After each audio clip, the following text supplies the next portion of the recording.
Centroamérica, península del Yucatán, siglo VIII de nuestra era, el momento cumbre de la antigua civilización maya. El rey sacerdote Chaamuán II ha encargado unos frescos para el templo principal de la ciudad de Bonampak. En él aparecen 126 figuras, entre las que se cuentan nobles y guerreros, bailarines y músicos, mujeres y niños. Pero representa asimismo una de las más extrañas costumbres de las culturas antiguas. Los combatientes se enzarzan en sangrientas luchas. Los prisioneros que tomen serán sacrificados. En los frescos se describen también ritos religiosos protagonizados por las víctimas propiciatorias, cuya sangre se ofrendará a los dioses.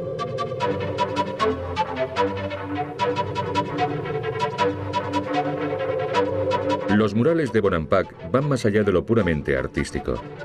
¿Cómo es posible que una cultura tan avanzada para su tiempo se diese a tan bárbaros rituales? ¿Y en cuántas ciudades como esta eran habituales tales prácticas?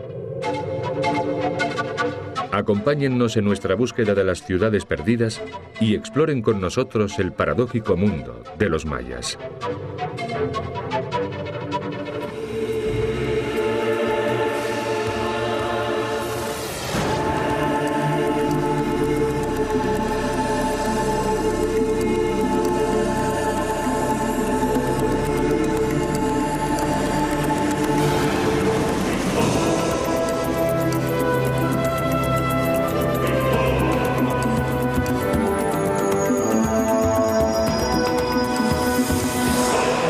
Secretos de la arqueología. Las ciudades perdidas de los mayas. El hallazgo de los frescos de Bonampak contribuyó a desvelar algunos enigmas acerca de los usos y tradiciones de una civilización que evolucionó a lo largo de un periodo de casi 3 milenios.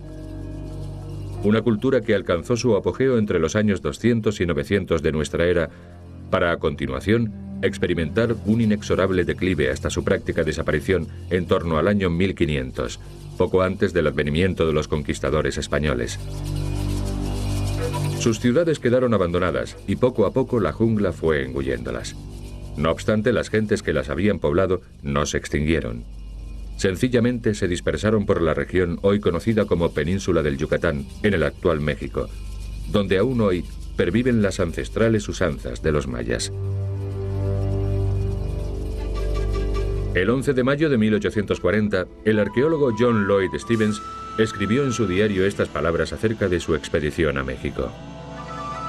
De todos los sucesos de la historia universal, nada me ha impresionado tanto como la contemplación de esta grandiosa y atrayente ciudad, hoy desierta y perdida.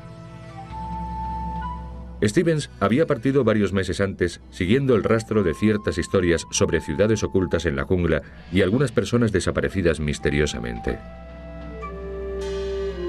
Su itinerario a través de territorios ignotos debió de ser penoso a causa de la bochornosa temperatura y la espesa vegetación selvática.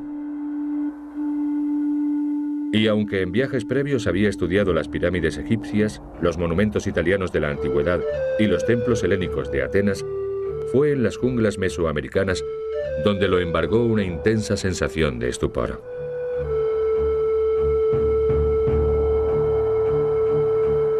Al salir de la floresta, se dio cuenta de que había dado con las ruinas de una arcaica urbe maya, Palenque.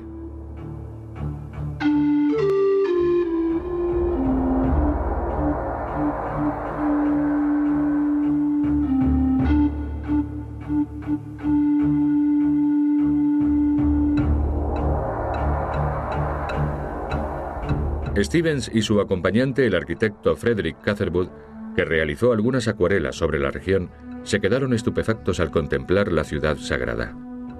Era evidente que tan solo unos hombres dotados de gran talento podían haber proyectado aquella ciudad, y también que había sido erigida por manos expertas. Era obvio asimismo que ante ellos se presentaba una nueva materia de estudio en torno a una civilización desconocida. Dioses y diosas, reyes y héroes, todo un campo del saber acerca de la misteriosa cultura maya y su mítica historia.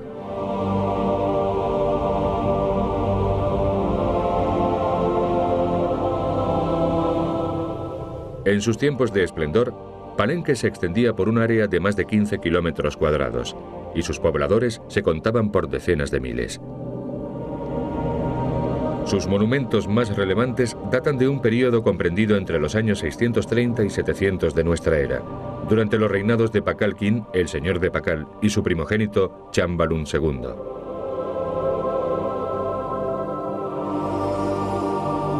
El palacio, morada de la familia real, se edificó en el centro de la población, sobre una plataforma de 10 metros de altura. El palacio en realidad no es más que un grupo de edificios adosados unos a otros. No obstante, en su estilo, se trata de una obra maestra de la arquitectura, con sus sótanos, sus cámaras y aposentos, de techos más bien bajos, dispuestos en torno a 4 patios porticados. Los bajorrelieves que adornan sus muros siguen resultando impresionantes aún hoy en día, y ello pese a que buena parte de los colores que maravillaron a Stevens y Catherwood prácticamente se han perdido. En los peldaños del patio central se grabaron algunos glifos, los ideogramas curvilíneos que componen la escritura maya, mientras que a lo largo de los muros se dispusieron losas de piedra decoradas con efigies de prisioneros que debían de ser oficiales de alto rango a juzgar por su rico atavío. Desde el ala occidental del palacio se disfruta de una maravillosa vista del majestuoso Templo de las Inscripciones. En 1952, el arqueólogo Alberto Ruiz hizo un asombroso hallazgo en el interior de esta estructura piramidal. En la plataforma superior descubrió un angosto pasadizo, una suerte de túnel que se adentraba en la pirámide.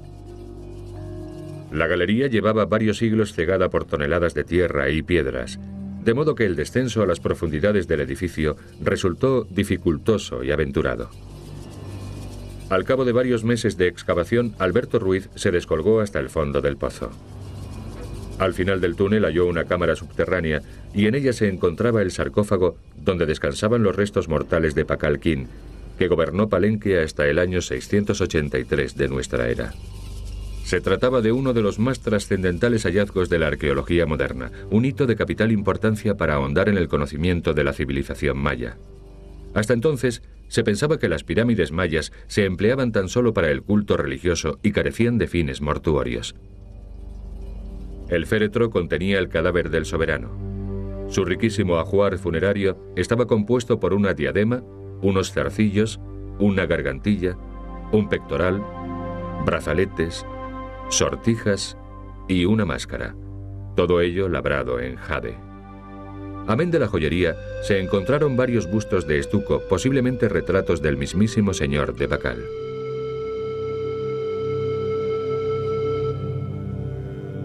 Sobre el sarcófago descansaba una lápida de piedra caliza de casi 8 toneladas, cubierta de milenarios bajorrelieves. Los estudiosos han tratado en vano de interpretar correctamente la escena que representan. Con el transcurso de los años, la losa se ha convertido en un apasionante enigma.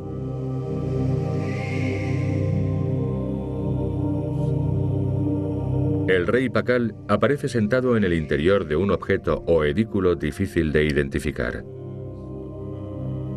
Hay quienes sostienen que se trata de una aeronave e incluso una nave espacial. El ademán del monarca sugiere que está pilotando el supuesto vehículo, accionando sus mandos con manos y pies. Tras de sí, se diría que las toberas de un motor a propulsión emiten humo y llamas. ¿Podría esta imagen significar que los mayas estaban al tanto de las actuales técnicas aeronáuticas? La mayoría de los científicos considera improbable tal idea. Más bien se cree que el bajorrelieve representa al rey Pakal entre las fauces de una serpiente simbólica en el momento de abandonar su existencia terrena para emprender una nueva vida en el más allá. Según muchos arqueólogos, no obstante, el misterio permanece aún irresoluto. Para los moradores de Palenque, las construcciones más destacadas de la urbe eran las que forman el complejo hoy conocido como Conjunto o Grupo de la Cruz. Consta de 3 edificaciones rectangulares rematadas por una especie de cresta. Se trata de templos dedicados a las divinidades mayas y deben su nombre a un error de sus descubridores que confundieron el símbolo de la ceiba, el árbol cósmico de los mayas, con la cruz cristiana.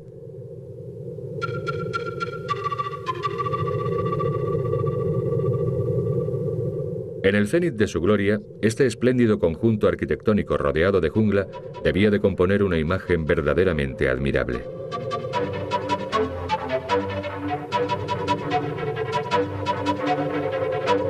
Todos los monumentos estaban pintados de rojo, el color de la vida para los mayas. El templo principal se decoró con estucos en los que Pacalquín aparece junto al dios Capa, el protector de la clase gobernante.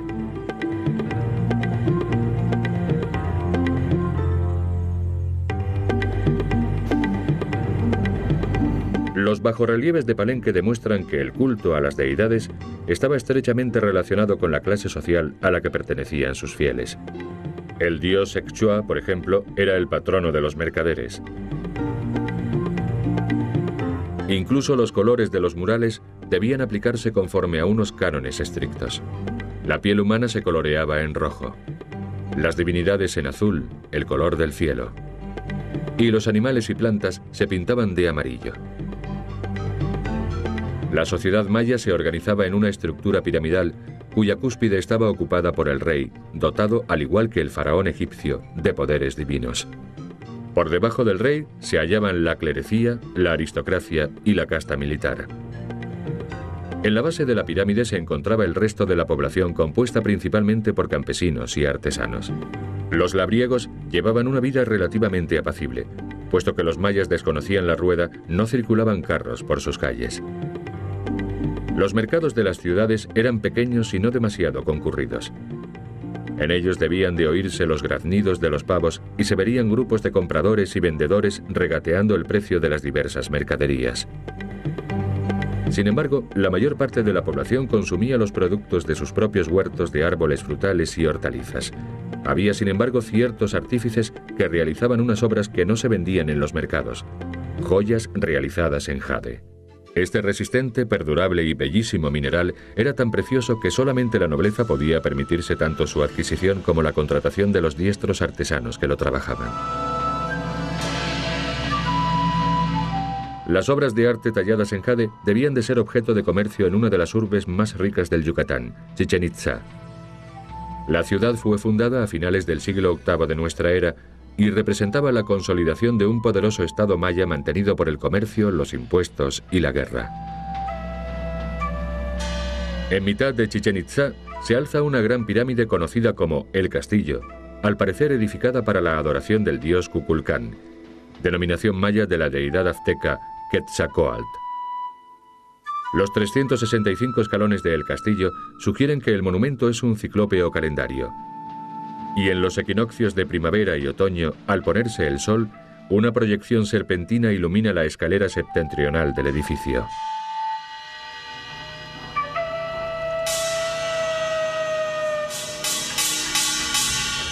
No es de extrañar que el símbolo de Kukulcán sea la serpiente emplumada. En su cima, los mayas erigieron un santuario abovedado ornado con bajorrelieves de soldados. Solamente los sacerdotes estaban facultados para oficiar las ceremonias y dirigirse al pueblo desde la plataforma donde se yergue el templo. El templo de los guerreros, no obstante, tenía una función distinta, ya que era el lugar donde los mayas celebraban sus holocaustos rituales. Durante el primer milenio de nuestra era, los mayas fueron un pueblo pacífico dedicado a la medición del tiempo y la observación de la bóveda celeste. Sin embargo, en torno al año 1000, la nación tolteca impuso a los mayas tanto su cultura como su forma de gobierno. El influjo tolteca se puede observar en las similitudes entre la arquitectura y la escultura de Chichén Itzá y las de Tula, la capital tolteca, separadas por centenares de kilómetros. Uno de los mejores paradigmas es el caracol, un original monumento de forma espiral o de concha de caracol, uno de los atributos de Kukulcán, a quien simboliza la construcción. Kukulcán se identificaba con el planeta Venus, y desde las pequeñas ventanas del cuerpo superior del edificio podía observarse este mítico cuerpo celeste. Los mayas conocían la posición de los astros y estudiaban sus movimientos. A fin de mensurar los años solares y lunares, así como seguir los ciclos de los planetas visibles, idearon y desarrollaron un sofisticadísimo calendario perpetuo que se remonta hasta el 13 de agosto del año 3114 a.C., el día de la creación. La influencia de los toltecas se hace evidente si se cotejan las esculturas pétreas de Tula, llamadas Chacmol, con la estatua ubicada en el Templo de los Guerreros en Chichén Itzá. Por influjo tolteca, el antiguo sistema de gobierno maya fue erradicado. Los monarcas militares sustituyeron a los más benévolos reyes sacerdotes, y se adoptó la práctica de los sacrificios humanos. Un buen ejemplo de esto se puede observar en el Chacmol, que se encuentra al final de la escalera del Templo de los Guerreros. Una figura reclinada mirando hacia el castillo con un cuenco en las manos. En este recipiente se depositaban los corazones arrancados a las víctimas inmoladas. El deporte y el juego de pelota eran prácticas cotidianas en Chichén Itzá, aunque a diferencia de hoy en día, los participantes se jugaban algo más que premios y trofeos. La cancha de juego de pelota de Chichén Itzá, con sus 170 metros de longitud por 50 de anchura, era la mayor de toda Centroamérica. El objeto del juego, que tenía más de ritual religioso que de actividad recreativa, era introducir una pelota de caucho en un aro de piedra. Lo que complicaba el deporte era que los jugadores no podían servirse de las manos ni los pies para encestar. Debían golpear la pelota con los codos y las caderas. Este bajorrelieve muestra dos equipos disputando un encuentro. Pero este otro relieve muestra el sangriento resultado. Un jugador vencido es decapitado. Tal era el destino del bando derrotado. Una larga plataforma esculpida con cráneos humanos, presumiblemente las calaveras de los perdedores. No obstante, según otros estudiosos, los vencedores también acababan descabezados. Se consideraba un honor ganar para, a continuación, ir al paraíso de los guerreros. La práctica de inmolar seres humanos fue descrita por Fray Diego de Landa, un obispo español del siglo XVI. Él mismo cometió un gran número de crímenes en su intento de convertir a los mayas al cristianismo.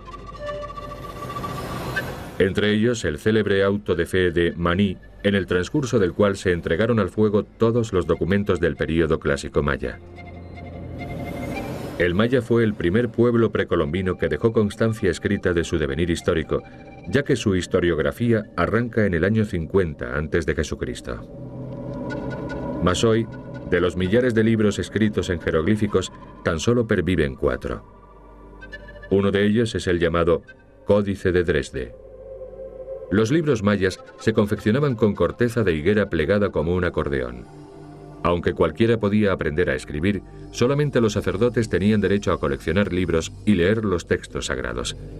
La mayor dificultad que entraña descifrar la escritura maya estriba en la interpretación de los glifos, ya que su sistema combina los ideogramas con los signos fonéticos. Se trata de un método de escritura complicadísimo, por fin resuelto por el epigrafista ruso Yuri Knorosov, que publicó la primera gramática maya en los años 50.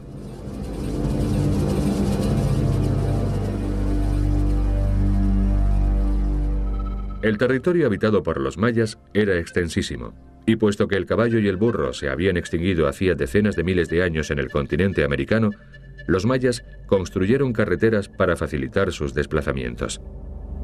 Lo cierto es que tendieron todo un sistema viario que enlazaba las principales ciudades con los centros de peregrinación. Uxmal fue uno de los más relevantes lugares de adoración de la civilización maya y alcanzó sus mayores momentos de gloria entre los siglos 8 y 11 de nuestra era. Uxmal era la capital administrativa y religiosa de los mayas, que habitaban la montañosa región de Puuc, una denominación que se aplica asimismo al peculiar estilo arquitectónico de la zona. El mejor paradigma del arte Puuc es el Palacio del Gobernador, de casi 100 metros de longitud, posiblemente la sede de las autoridades. El monumento presenta una cornisa decorada con máscaras del dios Chac. Originalmente, al igual que todos los edificios mayas, estuvo completamente coloreado, y las elaboradas efigies divinas y símbolos atestiguan la amplia variedad de temas tratados por los mayas.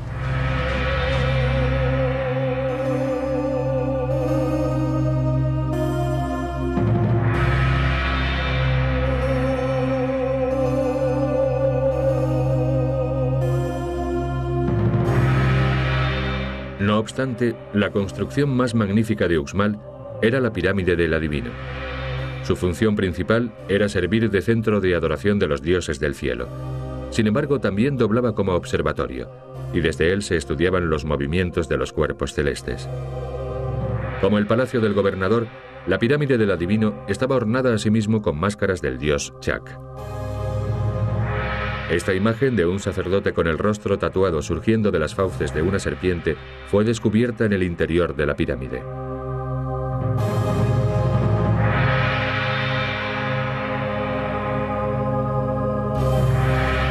Los monumentos de Uxmal demuestran la sobresaliente perfección alcanzada por los escultores mayas.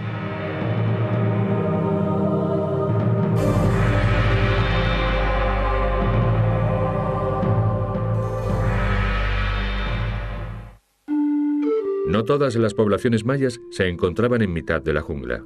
También se edificaron fortalezas junto al mar a fin de proteger las costas.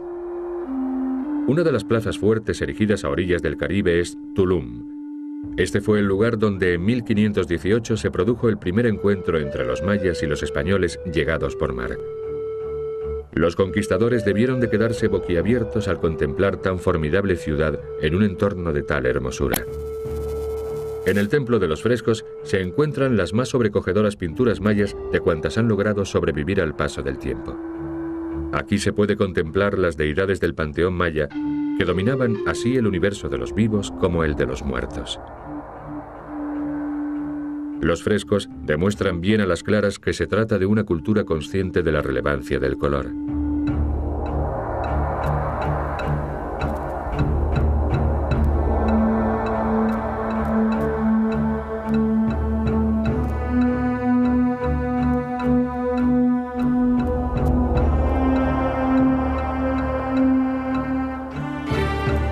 Cuando el capitán Juan de Grijalva desembarcó en la costa de Tulum, la ciudad le pareció tan grande como la mismísima Sevilla.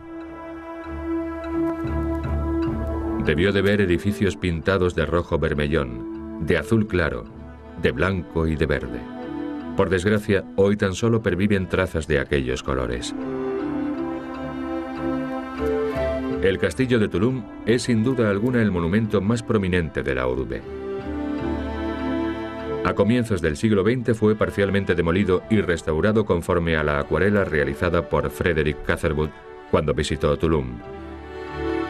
Nadie estaba muy seguro acerca del uso que se le daba al castillo hasta que Michael Kramer, un arqueólogo de la National Geographic Society, llegó a la conclusión de que se trataba de un faro. De hecho, no muy lejos de Tulum se alza la isla de Cozumel, un topónimo que en maya significa lugar de las golondrinas. En tiempos antiguos, muchos barcos realizaban la travesía entre la ínsula y el continente. Seguramente los marinos se servían de faros como el de Tulum para orientarse.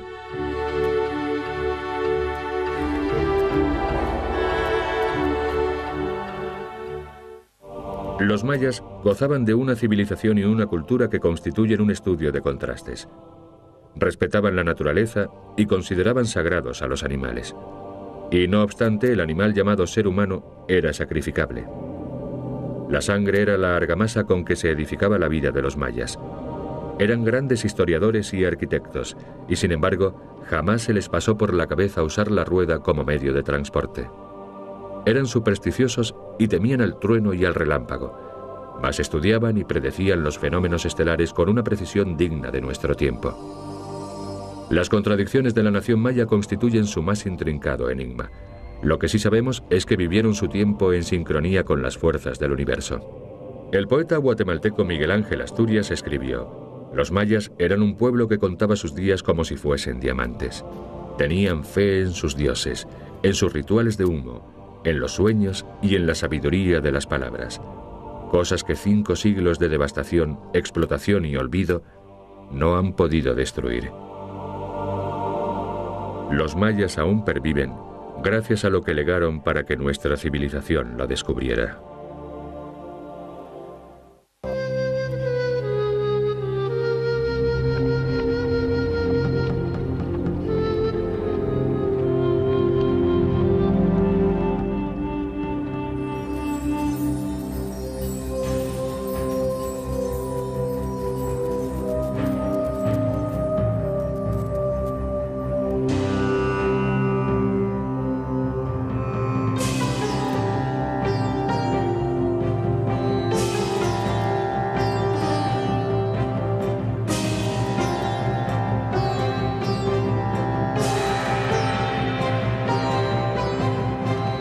más extrañas costumbres de las culturas antiguas.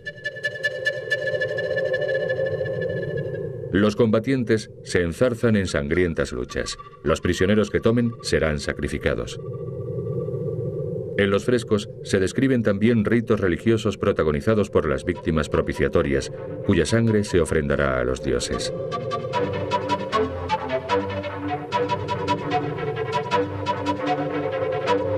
Los murales de Bonampak van más allá de lo puramente artístico.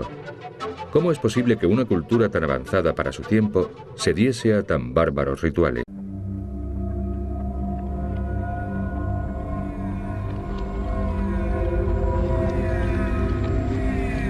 Centroamérica, península del Yucatán, siglo VIII de nuestra era.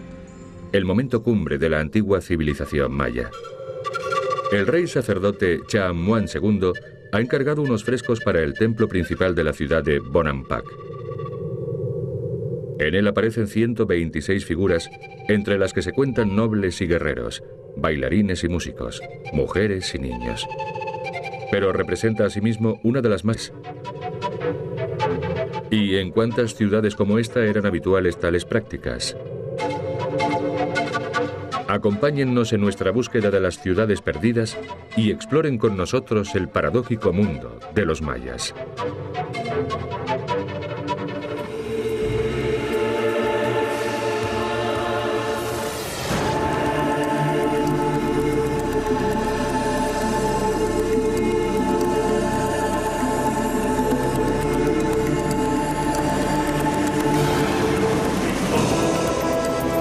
A continuación, experimentar un inexorable declive hasta su práctica desaparición en torno al año 1500, poco antes del advenimiento de los conquistadores españoles.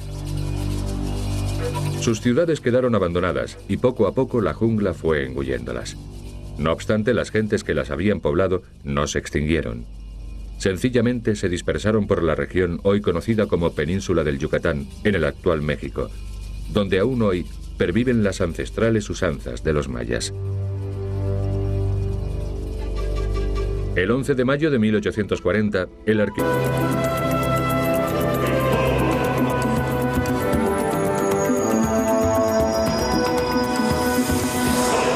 Secretos de la arqueología. Las ciudades perdidas de los mayas. El hallazgo de los frescos de Bonampak contribuyó a desvelar algunos enigmas acerca de los usos y tradiciones de una civilización que evolucionó a lo largo de un periodo de casi 3 milenios. Una cultura que alcanzó su apogeo entre los años 200 y 900 de nuestra era para